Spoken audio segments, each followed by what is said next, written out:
Bismillahirrahmanirrahim. Assalamualaikum warahmatullahi wabarakatuh. Sabal khair. Kaifa halukum? Naam, qabla an ta'alluma al-lugha al-arabiyyah, hayya bina naftah bi qiraatil basmalah. Bismillahirrahmanirrahim. Naam, anak-anak, hari ini Ibu akan menjelaskan secara singkat tentang pembelajaran pada bab 1 di kelas 5 ini. Nah, teman-teman, semoga penjelasan Ibu ini tersampaikan dan ini juga sebagian dari kisi-kisi kalian dalam menghadapi PTS nanti minggu depan. Oke, disimak ya. Nah, teman-teman sekarang silakan dibuka bukunya dan teman-teman silakan lihat pada halaman 3. Nah, sekarang teman-teman sudah lihat di halaman 3. Nah, di halaman 3 itu terdapat kosakata atau dalam bahasa Arabnya mufrodat. Nah, mufrodat itu teman-teman mungkin dari nomor 1 sampai nomor 9 teman-teman sudah paham karena sudah terdapat bahasa Arabnya dan Ibu yakin teman-teman semua sudah bisa membaca bahasa Arabnya. Lalu di situ juga terdapat artinya. Nah, teman-teman sudah silakan dipelajari, diulang-ulang sampai teman-teman hafal dan paham. Nah, selanjutnya itu ada nomor 10 sampai dengan nomor 20. Nah, nomor 10 sampai nomor 20 itu ada yang namanya isim mudzakar sama isim muannas. Nah, apa itu isim mudzakar sama isim muannas? Nah, ini pasti sudah dibahas kan dalam di kelas-kelas sebelumnya. Nah, kalau sudah dibahas, nah Ibu akan mengulang kembali menjelaskan secara singkat. Jadi, isim mudzakar itu adalah kata benda yang jenisnya itu laki-laki. Nah, kalau isim muannas itu kata benda yang termasuk perempuan. Apa yang biasa ditandai dengan tak marbutoh? Seperti apa itu tak marbutoh?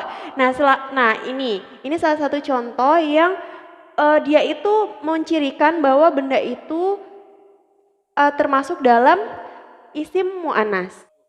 Nah, jadi di sini Ibu akan membahas tentang dua materi singkat. Yang pertama tentang al-mufrodat, yang kedua tentang kata sifat atau na'at. Nah, teman-teman coba lihat di sini. Ada kata kabirun dan kabirotun. Nah, teman-teman bisa lihat di kosakata itu, kabirun dan kabirotun itu artinya apa? Nah, dua kata ini artinya sama, yaitu apa? Coba dilihat dulu atau ada yang sudah hafal? Kabirun artinya besar. Nah, apa yang membedakan Bu antara dua ini? Coba lihat. Kalau yang satunya itu coba lihat kafnya sama, ada juga fathah, baknya kasroh, ya-nya sama juga, jadinya sukun, ro-nya. Nah, ro-nya ini yang membedakan.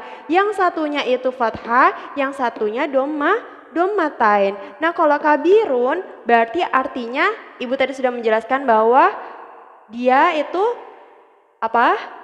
Besar untuk benda laki-laki. Sedangkan kalau kabirotun ada tak marbutohnya, dia punya ciri khas tak marbutoh, berarti kabirotun itu besar untuk jenis kata perempuan seperti itu. Jadi yang membedakan kosakata bahasa Arab itu ada kata benda yang laki-laki dan perempuan, itu yang membedakan. Jadi apa yang membedakan perempuan kosakata untuk benda perempuan yaitu ada tak marbutohnya. Nah, semoga di sini dipahami ya. Silahkan videonya diulang-ulang lagi sampai teman-teman paham. Atau enggak teman-teman bisa mencari sumber lain dan belajar dengan bersama keluarga agar bisa lebih paham lagi. Ini poin pertama, al-mufrodat, kosakata. Kita lanjut di kedua, yaitu kata sifat yang disebut an-na'at. Nah, an-na'at ini ada rumusnya ternyata teman-teman. Jadi bukan pelajaran matematika saja yang punya rumus, tapi juga pelajaran bahasa Arab. Nah, rumusnya apa teman-teman? Silakan dipahami dulu, dibaca dulu pada halaman 6 dan 7. Nah, teman-teman kemarin Ibu sudah kasih tugas ya untuk membaca dan dipahami halaman 6 dan 7. Nah, sekarang Ibu akan menjelaskan secara singkat tentang kata sifat atau an-na'at. Nah, teman-teman di dalam pembelajaran bahasa Indonesia itu ada kata sifat. Teman-teman taunya kata sifat itu apa aja sih? Nah, jadi kata sifat itu besar, kecil, cantik, jelek, luas, bersih. Semuanya itu kata sifat. Nah, ternyata di bahasa Arab juga ada belajar tentang kata sifat dalam bahasa Arab yang disebut an-na'at. Nah, rumusnya ada teman-teman, biar teman-teman itu nggak bingung. Jadi, rumusnya dalam membuat kata sifat itu yang pertama ada namanya ismul isyarah. Anak-anakku, kalian semua bisa mengikuti ibu setelah ibu contohkan ya. Hada, hadihi, dalika, tilka, al, ismun, sifa. Oke, nah teman-teman di sini ibu kasih dalam kurung dari hada sampai tilka ibu kasih dalam kurung. Nah ini apa bu? Hada, hadzi, dzalika, tilka. Teman-teman pasti sudah mempelajari ini kan, tapi bu akan ulang kembali. Nah hada dan hadzi artinya apa? Ini. Nah yang membedakan apa? Hada yang ini dia pakai alif lam, sedangkan hadhihi pakai apa? Ha. Nah kalau hada ini berarti ini untuk benda laki-laki, sedangkan hadhihi ini benda untuk perempuan.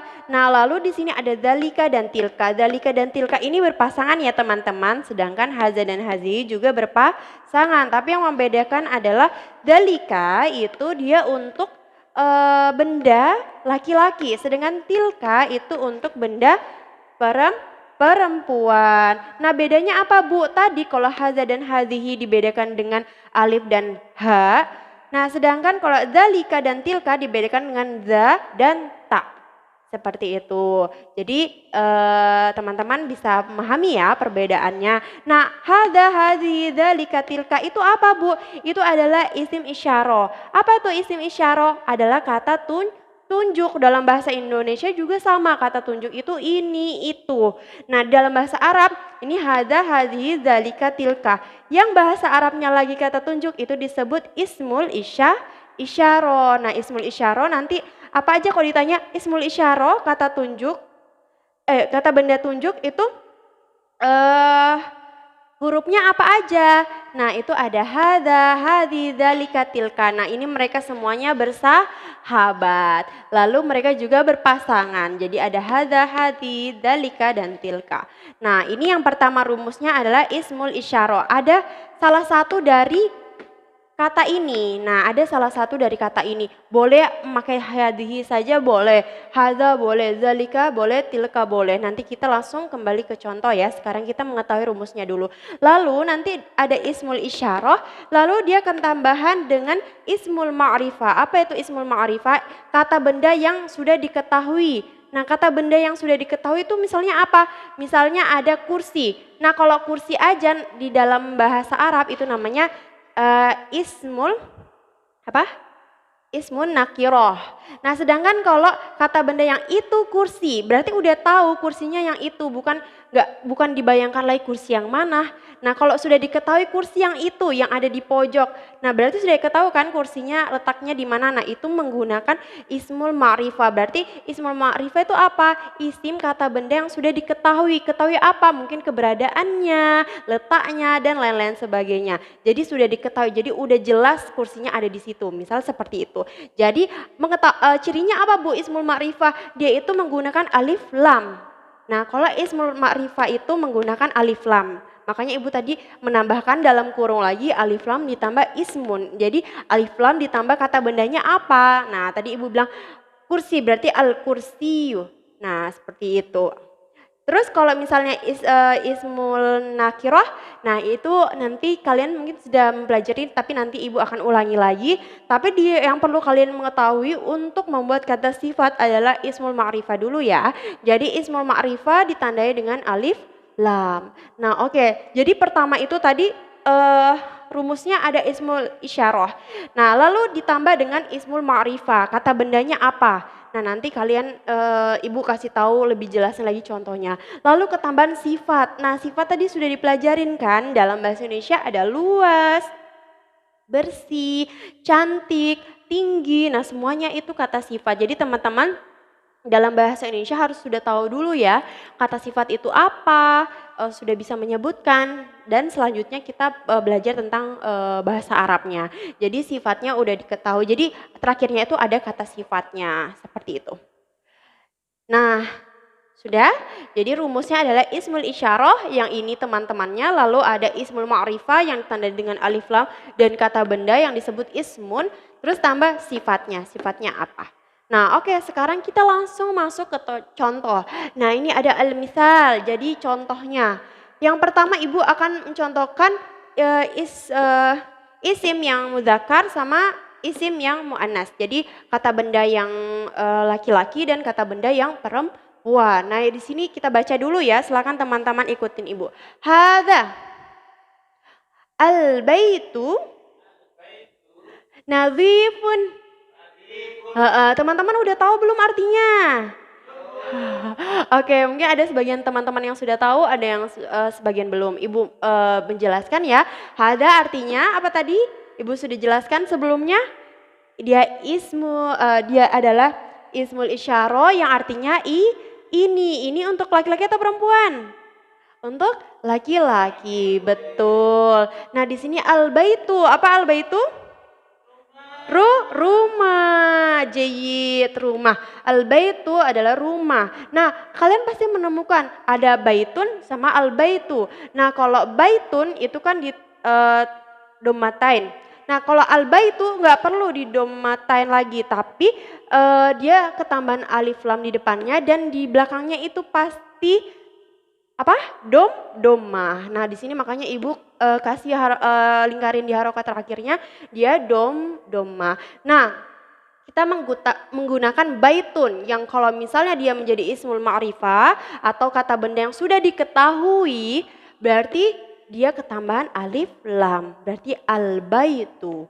Nah, seperti itu. Nah, ini yang semua Ibu lingkari adalah ciri khasnya yang teman-teman harus sudah mengetahui membuat kata sifat itu ciri khasnya apa aja. Nah, seperti itu. Jadi ada ini Ibu udah tulis ismul isyarah, ada isim isyarahnya, kata tunjuknya, terus ismul ma'rifah. Nah, ismul ma'rifah yang ditandai tadi dengan alif lam, ini ada alif lamnya, terus isimnya, baitu. Nah, seperti itu. Bukan al-baitun ya, kalau al-baitun salah. Jadi yang betul adalah al-baitu, jadi dia tidak di domatain. Nah, tapi wajib alif lam di depannya. Nah, terus ketambahan sifatnya, apa sifatnya? Nadhifun. Apa itu nadhifun? Bersih. Nah, betul, nadhifun bersih. Kalau di sifatnya ini nggak usah lagi di alif lam. Ya, jadi langsung kata sifatnya itu domatain. Nah, seperti itu. Jadi langsung al-baitu nadhifun. Seperti itu ya. Nah, di sini Ibu sudah kasih contoh ada ismul isyarahnya, dia memenuhi syarat atau memenuhi rumusnya, ada isim kata tunjuknya, terus ada kata bendanya yang di sini isim ismul ma'rifah. Seperti itu, terus ada sifatnya di terakhirnya gitu. Jadi kok bagaimana membuat kata sifat kalau misalnya di belakangnya aja nggak ada sifatnya. Jadi ini kata sifatnya terletak di belakang seperti itu. Nah, ini tadi Ibu contohkan kata yang termasuk kata benda laki-laki. Nah, sekarang kita masuk kedua, kata benda untuk perempuan. Nah, di sini ada hadhihi. Nah, hadhihi tadi termasuk apa? Ismul isyarah. Jadi kata tunjuk. Nah, hadhihi ini artinya ini untuk apa? Ini untuk perempuan. Pinter. Terus ada al-ghurfah, al-ghurfah. Nah, ini al-ghurfatu, al-ghurfati atau al-ghurfatun? Sengaja Ibu nggak kasih harokat. Apa? Al-ghurfatu, karena Ibu tadi sudah menjelaskan bahwa kalau ada alif lam itu enggak boleh di domatain, berarti harus di doma saja, berarti al-ghurfa. Al-ghurfa artinya apa? Apa? Silakan cari di bukunya. Artinya, ada yang sudah bisa jawab? Artinya adalah ruangan. Nah, ruangan ini al-ghurfa ini sudah dari sananya ada tak marbutonya. Dia menjelaskan bahwa benda ini adalah perempuan. Jadi dia harus menggunakan hadhihi. Kalau misalnya mau pakai dzalika sama tilka juga bisa. Tapi yang yang benar apa? Dalika apa tilka? Yang benar tilka, karena tilka itu untuk benda perempuan. Jadi ini bisa pakai hadhihi, bisa pakai tilka.